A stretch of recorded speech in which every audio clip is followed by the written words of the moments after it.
The gray stone of the ancient city of Anagni absorbed the scorching sun. But on that fateful day of September 7th, 1303, the air in the narrow streets was permeated not by the warmth of the fading summer, but by a cold premonition of disaster. The city, perched on a hill in Lazio, seemed an impregnable fortress, yet its gates were flung open not by the force of a battering ram, but by the power of betrayal. A detachment of armed men, above whom fluttered banners with the golden lilies of the French king and the coats of arms of the Roman Colonna family, entered, meeting not resistance, but the silent consent of the local residents. This was not an ordinary military invasion where one army seizes the territory of another. This was something unheard of, an event that was to overturn all the medieval man's notions about the order of things, about the sanctity of power, and about the inviolability of God's vicar on earth. In the very heart of the papal palace, in the throne room, sat an old man. He was already over 80, a venerable and rare age for that harsh era. He was clad in all sacred vestments, placed a tiara adorned with precious stones on his head, and took a golden cross and the keys of St. Peter in his hands. He waited for his enemies not as a fugitive, but as a judge, ready to meet the inevitable with icy arrogance. This was Boniface VIII, a man who claimed to rule not only the souls, but also the bodies of all people on earth, and who, in a few hours, would become the most humiliated monarch in the history of Europe. To understand how the Vicar of Christ found himself alone before an armed crowd eager for his elimination, one must rewind the thread of time to an era when the ambitions of the Church reached their zenith, but the foundations beneath them had already begun to show deep cracks. This story did not begin with war, but with a surprising and tragic choice made by the conclave of cardinals 9 years before the events in Anagni. In 1294, the papal throne had been vacant for 2 years. The cardinals, gathered in Perugia, were mired in intrigues and could not come to a unified decision. The Roman Church was in crisis, torn by the struggle between the influential Orsini and Colonna clans. The world was tired of politicians in cassocks, of endless disputes over power and wealth. At this moment of despair, the elector's gaze turned to a figure as far as possible from worldly vanity, to the hermit Pietro da Morone. This elder lived for decades in a cave in the mountains of Abruzzo, spending his days in prayer and strict fasting. He was a living symbol of holiness, a man who rejected the world for closeness to God. When messengers climbed to his hermitage and informed him that he had been elected pope, the hermit tried to escape. He wept, begged to be left alone, genuinely believing that he was incapable of managing the vast and complex machinery of the Church.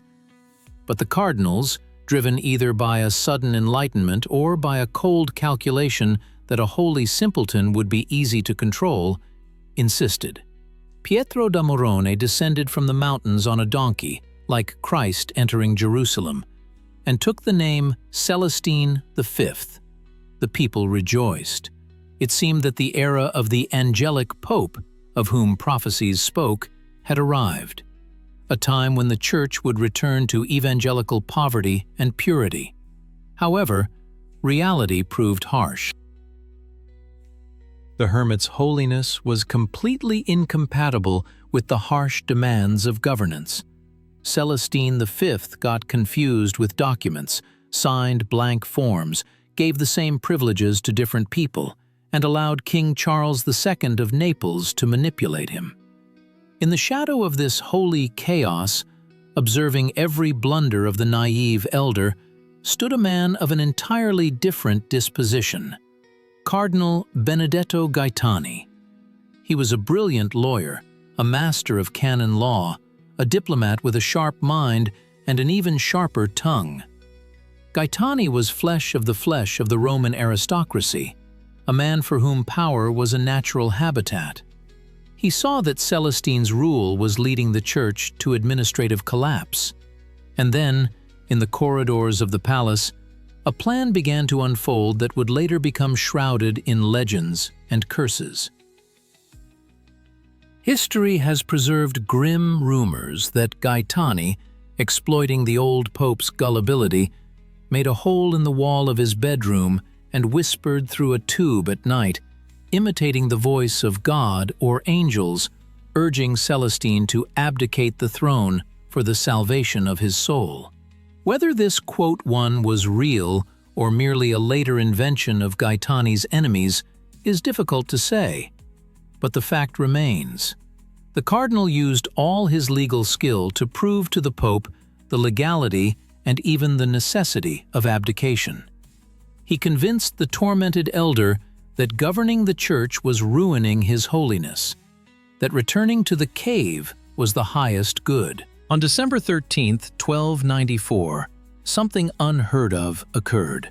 Celestine V, robed in ceremonial vestments, read out the act of abdication, which Cajetan himself had drafted for him, removed his tiara, ring, and mantle, and, remaining in a simple monastic habit, sat on the floor at the feet of the cardinals. This was a moment of the greatest humility, followed by a moment of his advisor's greatest triumph. The conclave assembled immediately, and 10 days later, Benedetto Cajetan was elected pope, taking the name Boniface VIII. From this moment begins one of the most dramatic chapters in the history of the Middle Ages. The new pope had no intention of being an quote, _0 _. He saw himself as an emperor of the spirit, a vicar whose power surpassed that of any king. His first action was to decide the fate of his abdicated predecessor. Boniface understood perfectly well that a living saint, freely roaming Italy, could become a banner for the opposition. His enemies could declare the abdication invalid, performed under duress.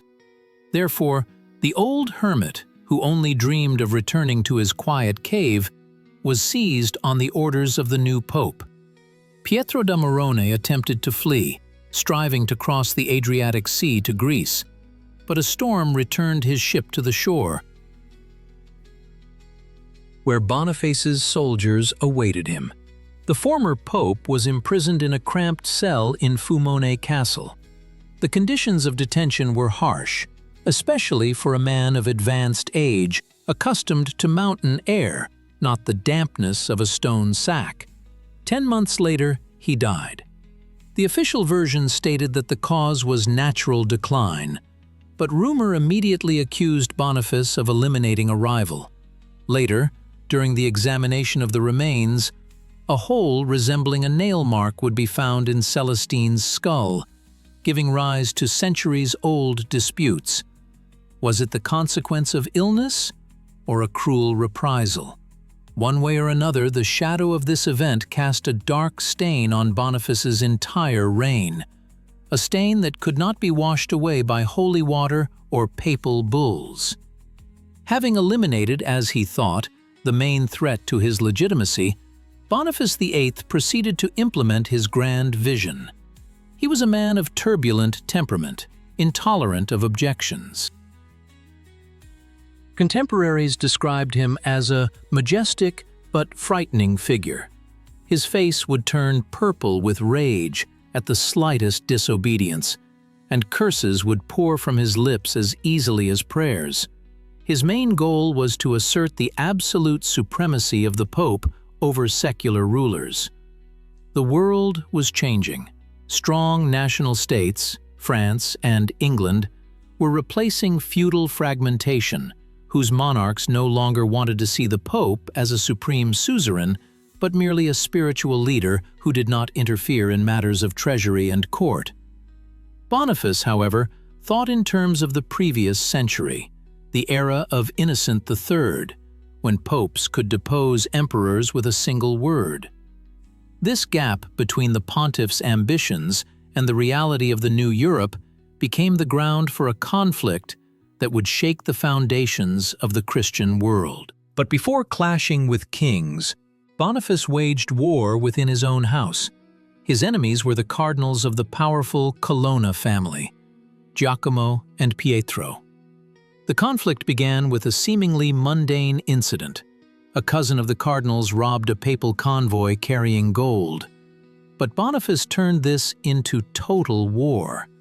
He demanded that the Colonna surrender their castles and fortresses.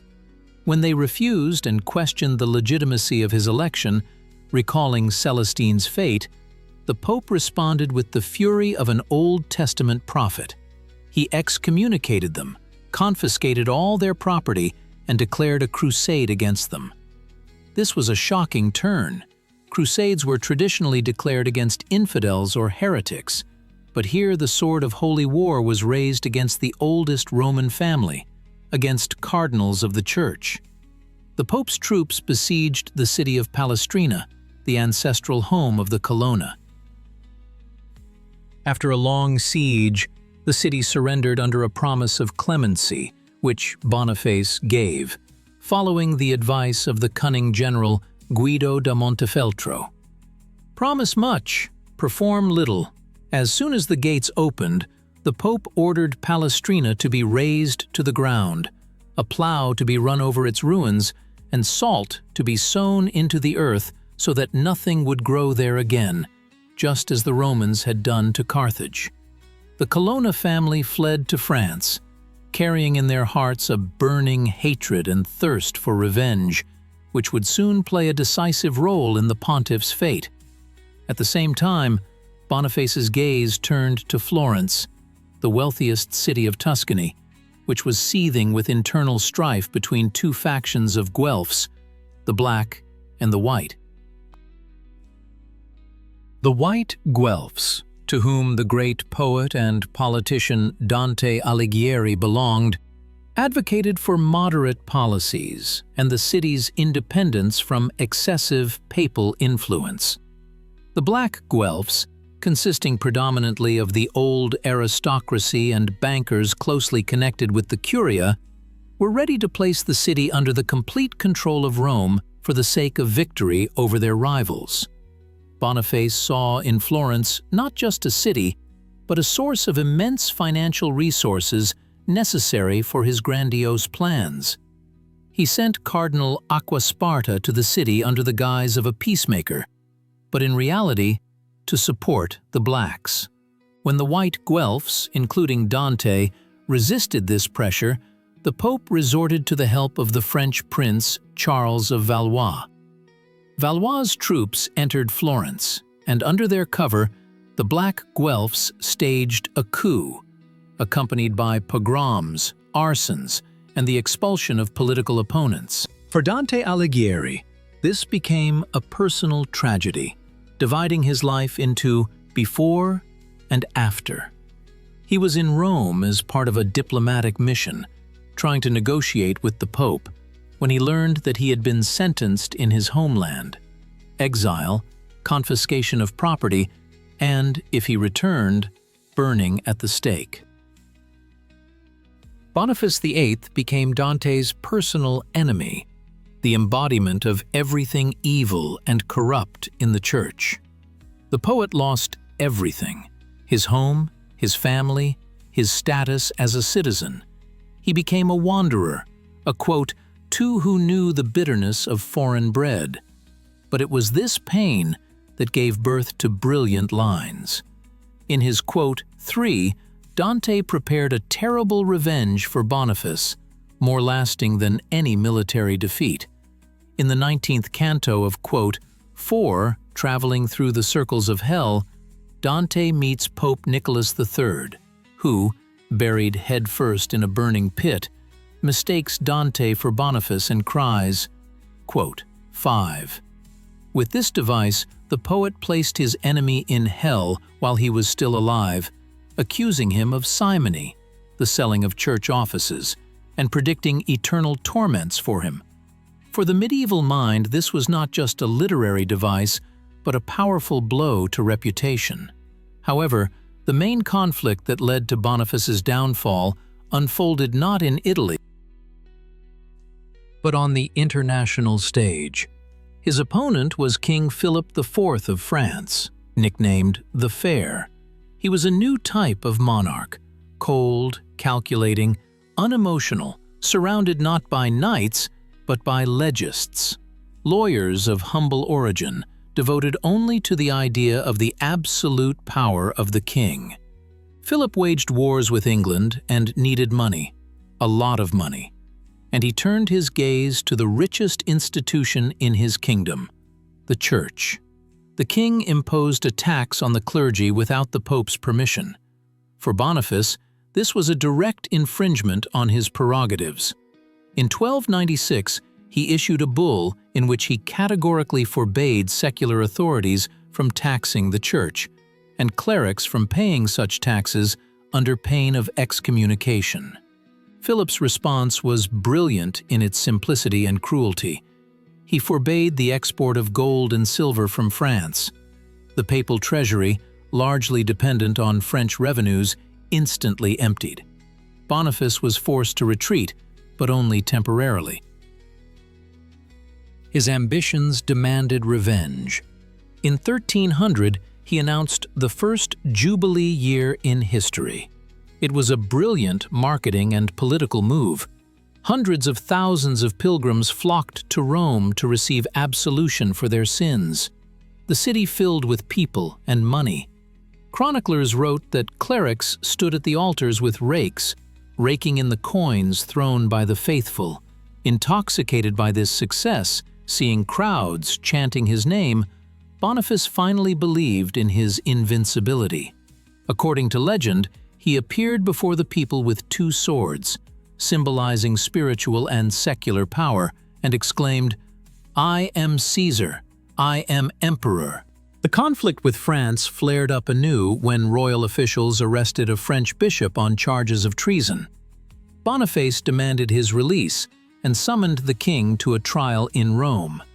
In response, Philip convened the Estates General, an assembly of representatives of the estates, where his legists launched an unprecedented propaganda campaign against the Pope.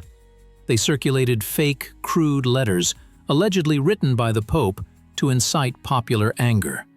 In November 1302, Boniface issued his most famous bull, Unam Sanctum, one holy. In this document, he formulated the doctrine of papal theocracy in its extreme form. We declare, state, define, and pronounce that it is absolutely necessary for salvation for every human creature to be subject to the Roman pontiff. This was an ultimatum. The Pope placed himself above all kings, declaring that spiritual authority could judge secular authority, but was itself accountable to no one but God. For Philip the Fair and his advisor Guillaume de Nogaret, this was a call to action. They understood that this conflict could not be resolved with words. Nogaret, a harsh and superstitious man whose parents had suffered from the Inquisition, proposed a daring plan, not just to defend, but to attack. In Paris, in the garden of the Louvre, a meeting was held where Nogaret brought a list of monstrous accusations against Boniface. The Pope was accused of heresy, of denying the immortality of the soul, of keeping a personal demon with whom he consulted, of sodomy, and of murdering Celestine V. The goal was not to convince theologians, but to create a legal basis for arrest. The king gave his approval, and Nogaret, with a small detachment and a purse full of gold, set off for Italy. In Italy, Sciarra Colonna, the very exile whose family Boniface had stripped of everything, joined the conspirators. Sciarra craved blood. Together, they gathered mercenaries and bribed the guards of the city of Anagni, where the Pope was spending the summer. And so we return to that sunny September day. The betrayal was total. The people who had sworn to protect the Pope opened the gates to the enemies. The palace was stormed. The cardinals scattered, leaving the pontiff alone. When the doors of the throne room burst open, his fiercest enemies stood before Boniface. Sciarra Colonna, filled with hatred, was ready to kill the old man on the spot. Legend has it that he struck the pope in the face with an iron gauntlet, the famous slap of Anagni. Even if there was no physical blow, the moral blow was devastating. The vicar of God, before whom kings trembled, was insulted, threatened with chains, and taken to Lyon for trial. Guillaume de Nogaret intervened, preventing an immediate assassination, as he needed a living captive for a show trial. Boniface was held under arrest for 3 days. He was given no food or water, subjected to constant humiliations. The old man bore himself with astonishing dignity, refusing to remove his tiara or abdicate. After 3 days, the mood of Anagni's citizens suddenly changed. Shame for allowing foreigners to capture the pope, or fear of divine retribution, compelled them to take up arms. They drove the French out of the city and freed Boniface. But salvation came too late for his sanity and health. Broken, humiliated, he returned to Rome. Eyewitnesses said his gaze had become insane. He fell into a fever, refusing food, fearing poison. His rage turned upon himself. It was said that in fits of fury he gnawed his own staff and beat his head against the walls. On October 11th, 1303, just a month after the events in Anagni, Boniface VIII died. His passing was far from the blessed end of a righteous man. It was the agony of a man whose universe had collapsed. Boniface's death marked a turning point in the history of the Western world. It signaled the end of an era of boundless papal power. Philip the Fair triumphed. National sovereignty triumphed. The next pope, Benedict XI, lived for a short time, and then the throne was taken by the Frenchman Clement V, who did not even go to Rome but remained in France, moving the residence to Avignon. The so-called Avignon captivity of the popes began, lasting almost 70 years. The papacy became a tool of French politics, losing its supranational status. The story of Boniface VIII is a grand tragedy of hubris. He was a man of outstanding abilities, a brilliant mind, who sincerely believed in the greatness of the Church. But he did not understand the spirit of his time. He tried to govern a world that had already outgrown old forms of submission, using methods that only provoked rejection. His fate serves as an eternal reminder that power, devoid of flexibility and humanity, is doomed to collapse, however sacred it may seem. And what of Dante? The great poet outlived his enemy by 18 years. He died in exile, never seeing his beloved Florence again. But his pen proved mightier than papal bulls and royal swords. The Divine Comedy became an immortal monument in which Boniface is forever frozen, awaiting his place in hell, in the eighth circle, among the Simonists who traffic in the Holy Spirit. The paradox of history is that it was Dante's hatred that granted Boniface a kind of immortality he so craved, but not at all of the quality he expected. We remember him not as a great ruler, but as a man who tried to steal heaven, but was cast down to earth by the brute force of a new reality. The echo of the slap in Anagni is still heard today. It reminds us of the fragility of authority, of the fact that even the highest titles do not protect from humiliation if they are not backed by moral righteousness. The conflict between the spiritual and the secular, between global ambitions and national interests, which was so vividly manifested in Boniface's life, continues to transform even today, taking new forms but retaining the same essence: the struggle for control over minds and resources. And when we look at the ruins of ancient ambitions, we see that ultimately, all that remains of greatness are the lines of poets and the stones of old palaces, silently preserving the passions that once seethed within their walls. The lessons of this story are simple and harsh. He who exalts himself will be humbled, and no power can stand if it is built on contempt for people and the denial of changing times. Boniface's path is a path from the pinnacle of power to complete isolation, a path that shows that even the keys to the kingdom of heaven cannot open the doors of human hearts if the hand holding them is clenched into a fist of threat, rather than extended in a gesture of mercy. The finale of this drama closes the circle. The one who came to power through the cunning elimination of a holy hermit ended his days rejected by both saints and sinners. Celestine V was canonized by the Church, becoming Saint Peter Celestine. Boniface, however, remained in historical memory as a tyrant and usurper. And in this lies the ultimate justice of history, which puts everything in its place, separating gold from tinsel and true greatness from inflated vanity. Boniface's legacy is not the, quote, zero church he proclaimed, but a fractured world that entered an era of upheavals, wars, and the search for new truths, where the Pope would never again be Caesar, and kings would cease to fear excommunication more than the loss of their treasury.